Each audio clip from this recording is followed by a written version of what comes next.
जी हाँ भाई साहब पूछिए। मेरा नाम BS गुप्ता, मैं एक एडवोकेट हूँ। दो कम्युनिटीज जो भारत में रहती हैं, जी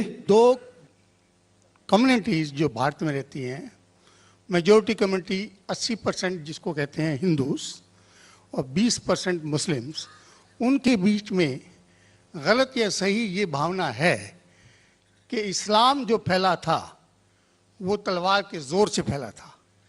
हिस्टोरिकल फैक्ट है या ये मिथ है कह नहीं सकते, लेकिन क्या ये सच है कि 3000 से 6000 तक हिंदू मंदिरों को गिरा के मस्जिद में बदला गया?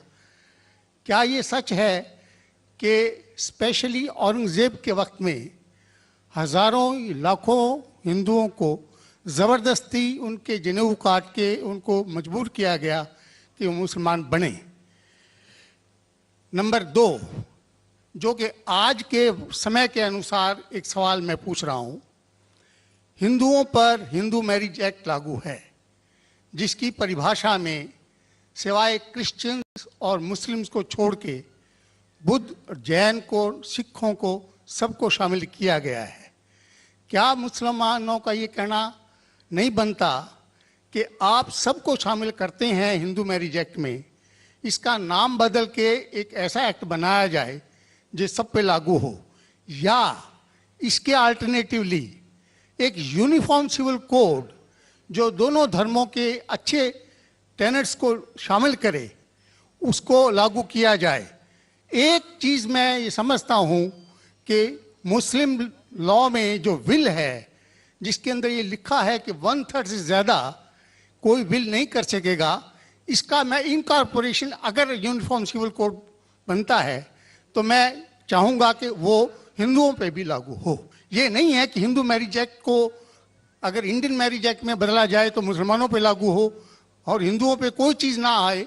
मुझे इस्लाम में ये चीज़ बहुत अच्छी लगी। ऐसे ही कोई यूनिफॉर्म सिविल कोड के लिए ये मुस्लिम आगे क्यों नहीं आ रहे, इसकी वजह मुझे बताई जाए। भाई साहब ने 3 सवाल पूछे एक सवाल में। पहला सवाल कि हिस्ट्री से पता चलता है कि इस्लाम तलवार के जोर पे फैला कि नहीं, लेकिन ये मुझसे पूछ रहे क्या ये हकीकत नहीं है कि 3000 से ज़्यादा मंदिरें गिराई गई थी और मस्जिद बनाए गए और बहुत से लोगों का कत्ल किया गया? ये बिल्कुल गलत है, अफवाह है। ये मैं कह सकता हूँ कि कुछ मंदिरें शायद गिराई गई होंगी, इससे मैंने कहा तो एक भी मंदिर नहीं गिराई गई। हो सकता है कि कुछ मुसलमान अपने आप को जो मुसलमान कहते हैं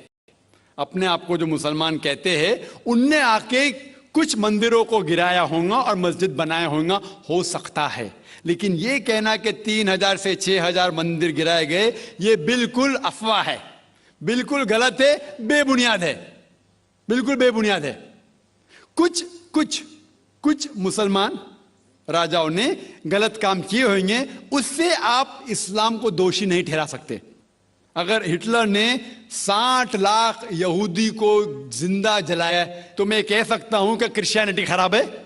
बिल्कुल बेबुनियाद है, वो हिटलर ने किया, बाइबल में तो ही लिखा है कि जलाना चाहिए। इसी तरीके से ये खाली अफवाह है। कुछ मंदिरों को शायद गिराया गया होगा, मैं ये नहीं कहता कि नहीं गिराया गया, लेकिन उसको छोटी चीज को लेके उछाला जाता है मीडिया में और किताबें लिखी जाती है। आप देखो टीपू सुल्तान के खिलाफ आ गए। आज भी आप जाएंगे मैसूर के अंदर, उसके आजू बाजू आप देखेंगे तो टीपू सुल्तान के जो आंगन के अंदर है उसके अंदर मंदिर है। अगर आप ये कहते सच है कि 3000 से 6000 मंदिर को गिराया गया था तो आप कैसा जिंदा बचे? आप कह रहे थे कि हजारों लोगों को कत्ल किया गया, आप कैसे जिंदा बचे? आप जिंदा बचे ये शहादत दे रहा है कि मुसलमान तलवार के जोर पे नहीं फैला। अगर ये सच होता था, आपने कहा हजारों लोग का कत्ल किया, कुछ लोग का शायद कत्ल किया गया। देखो हर मजहब में there are black sheeps in every community. कुछ लोग हर मजहब में खराब निकलते हैं, वो मजहब की गलती नहीं, वो मजहब के मानने वाले की। क्रिश्चियन में आपको कुछ खराब लोग मिलेंगे, मुसलमान में मिलेंगे, हिंदू में मिलेंगे। अभी आप देखेंगे हिंदुस्तान के मुसलमान कुछ लोग ड्रग में डील करते, ड्रग में धंधा करते। ड्रग तो हराम है इस्लाम में, करते तो उनको दोष देना चाहिए, इस्लाम को नहीं। इसी तरीके से आप जो कह रहे हजारों लोगों का कत्ल किया, ये बिल्कुल बेबुनियाद चीज है। कुछ लोग का शायद किया होगा, اور یہ ہی ثبوت ہے. میں نے تقریر میں کہا کہ 80% سے زیادہ غیر مسلم ہندوستان میں ہیں. یہ شہادت دے رہے ہیں کہ اسلام تلوار کے زور پہ نہیں پھیلا. آپ لوگ کو کیوں چھوڑا ان لوگ نے؟ آپ ان کے رشتہ دار تو نہیں تھے نا؟ آپ کو کیوں چھوڑا؟ 800 ملین 80 کروڑ غیر مسلم کو چھوڑا کیوں انہوں نے؟ کیوں چھوڑا؟ اگر دمی تھا حکومت کی 1000 سال سب لوگ کو مسلم بناتے تھے. اس سے یہ ظاہر ہوتا ہے کہ اسلام تلوار کے بلبوتے پہ نہیں پھیلا. کئی لوگ کئی غیر مسلم اسلام سے متاثر ہو کے انہوں نے اسلام قبول کیا. تو یہ کہنا بالکل غلط ہے. آپ کا دوسرا سوال کہ ہمیں کیا کرنا چاہیے؟ یہ علیحدہ لا نہیں ہونا چاہیے. سب ایک ہی کامن سول کوڈ ہونا چاہیے اور سب مذہب کی اچھے چیزیں لے کے کامن سول کوڈ کرنا چاہیے. میں آپ کے بالکل ساتھ ہوں. باقی مسلمان شاید آپ کے خلاف ہوں گے، میں آپ کے ساتھ ہوں. کیوں میں ساتھ ہوں آپ کے؟ پہلا چیز، ہم مسلمان اگر دیگر مذہب کے بارے میں جانیں گے، کبھی کامن سول کوڈ کی بات آتی سب سے زیادہ نعرہ مسلمان غلط ہے. یہ ممکن ہی نہیں ہے، کیونکہ ہندوستان میں ہندو مذہب کے کتنے فرقے ہیں. یہ ممکن ہی نہیں ہے. مسلمان تو صرف 20% یا 80% یا 75% جو ہندو لوگ ہیں اس میں ہی ممکن نہیں ہے. یہ کامن سول کوڈ ہندو لوگ ہی اس کو فالو نہیں کر سکتے. ہندو مذہب میں کتنے مختلف گروہ ہیں. ایک کہتا ہے کہ بیٹی کو جانا چاہیے، ایک کہتا ہے بیٹے کو جانا جائیداد، ایک کہتا ہے کہ جتنی کھیتی ہے وہ نہیں جا سکتی بیٹی کو، دوسرا گروہ کہتا ہے. کتنے مختلف گروہ ہیں، ہزاروں. یہ ممکن ہی نہیں ہے پاس ہونا، ممکن ہی نہیں. میں کہتا ہوں یہ افسوس کی بات ہے کہ ہم مسلمان جانتے ہی نہیں. ہم کو آواز کرنے کی ضرورت ہی نہیں ہے. یہ خالی ہمیں چھیڑ رہے ہیں. کیا کر رہے؟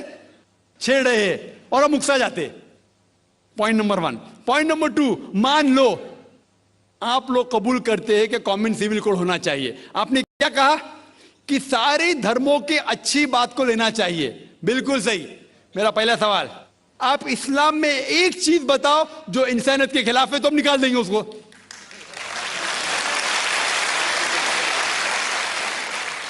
آپ کا یہ کہنا بالکل صحیح ہے کہ باقی مذاہب کی اچھی چیزیں جو ہے، مثال کے طور پہ میں نے تقریر کی سملیرٹیز بٹوین ہندوازم اینڈ اسلام، تو جو اچھی چیزیں ہندوازم کی میں لے چکا ہوں. سملیرٹیز بٹوین کرسچینٹی اینڈ اسلام، جو اچھی چیزیں اس آیت میں لے چکا ہوں.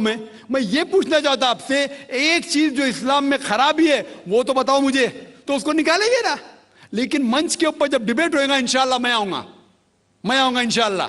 ہاں، منچ پہ جب ڈیبیٹ ہوئے گا کہ ہم کیا کریں گے، ہر مذہب کی اچھی چیز ہوں گے. تو میں یہ چاہتا ہوں کہ اسلام کی طرف سے اس منچ پہ، اس سٹیج پہ انشاءاللہ میں آؤں گا. یہ چیلنج ہے. کوئی بھی شخص ہندوستان میں ہو، منسٹر ہون دو، کوئی بھی سوامی ہون دو، کوئی بھی شنکراچاریہ ہون دو، انشاءاللہ میں طالب علم ہوں اسلام اور دیگر مذاہب کا. میں تسلیم کرتا ہوں کہ ڈیبیٹ ہونا چاہیے، حق بات جو نکلی، لیکن اس کے اوپر عمل بھی ہونا چاہیے. حق بات جو سب سے بہترین ہے انسانیت کے لیے، اس کے اوپر عمل ہونا چاہیے. اس لیے جو آخری کتاب جو اللہ سبحانہ و تعالیٰ نازل کی، قرآن شریف، وہ انسانیت کے لیے سب سے بہترین کتاب ہے. اس کے اوپر عمل ہونا ہی چاہیے. آپ کا تیسرا سوال، کیا یہ ہندو جو ہے انہیریٹنس کے اندر، یہ انہیریٹنس جو ہوتا ہے اسلام کے اندر 1/3 حصہ، 1/3 حصہ ہم ول میں دے سکتے. دینا ضروری نہیں ہے، دے سکتے ہیں. اسلام کے جو ول کے اندر جو آتا ہے انہیریٹنس، وہ قرآن کی آیت ہے سورہ نساء کی سورہ نمبر 4 آیت نمبر 11، 12 اور 176. اس میں کہا گیا ہے کہ جو بھی آپ کی جائیداد ہے، اللہ سبحانہ تعالیٰ کہہ چکا ہے کہ آپ کے بیٹے کو بیٹیوں سے ڈبل ملے گا. آگے لکھا گیا ہے آپ کے والدین کو 1/6 ملے گا. صرف اگر بچے ہیں تو والد والدہ کو دونوں کو 1/6، اگر بچے نہیں ہیں تو والدہ کا 1/3. آگے بڑھتی آیت نمبر 12 پہ لکھا ہے کہ آپ کی بیویاں جو آپ کے لیے چھوڑیں گی، اگر بچے نہیں آپ کو آدھا ملے گا، بچے ہیں تو 1/4 ملے گا. آپ جو آپ کے بیویاں کے لیے چھوڑتے ہیں، بچے نہیں تو ان کو ملے گا 1/4، 1/4. بچے ہیں تو 1/8، 1/8. یہ ڈیفیکلٹ ہے یاد رکھنا، آپ جا کے ریفرنس دیکھ سکتے ہیں سورہ نساء سورہ نمبر 4 آیت نمبر 11 سے 12. اور اس کے بعد اگر آپ کس کو ول کرنا چاہتے ہیں اپنی جائیداد، मैक्सिमम 1/3, लेकिन ये विल जो करेंगे आप, ये इन लोगों में से नहीं होना चाहिए। आप नहीं कह सकते कि मैं मेरे बेटे से ज्यादा मोहब्बत करता हूं, बड़े बेटे से, इसलिए उसको ज्यादा दूंगा, ये बिल्कुल गलत है। लेकिन जो ये दायरे में नहीं आते हैं इनहेरिटेंस के, उनको आप 1/3 हिस्सा दे सकते हैं। आप कहते हैं आपको ये चीज बहुत पसंद है, आप भी करना चाहते हैं, आपको कौन रोक रहा है? इंडियन गवर्नमेंट के हिसाब से आप अगर विल करेंगे, क्या मैं मेरा 1/3 हिस्सा देना चाहता हूं, कोई भी रोक नहीं सकता हूं, मैं भी नहीं ना मिनिस्टर भी नहीं। और पूरा अगर फॉलो करना चाहते सच्चा धर्म, आप इस्लाम कबूल कर सकते, हम आपको वेलकम करते। वाखिर दावाना अल्हम्दुलिल्लाह रब्बिल आलमीन।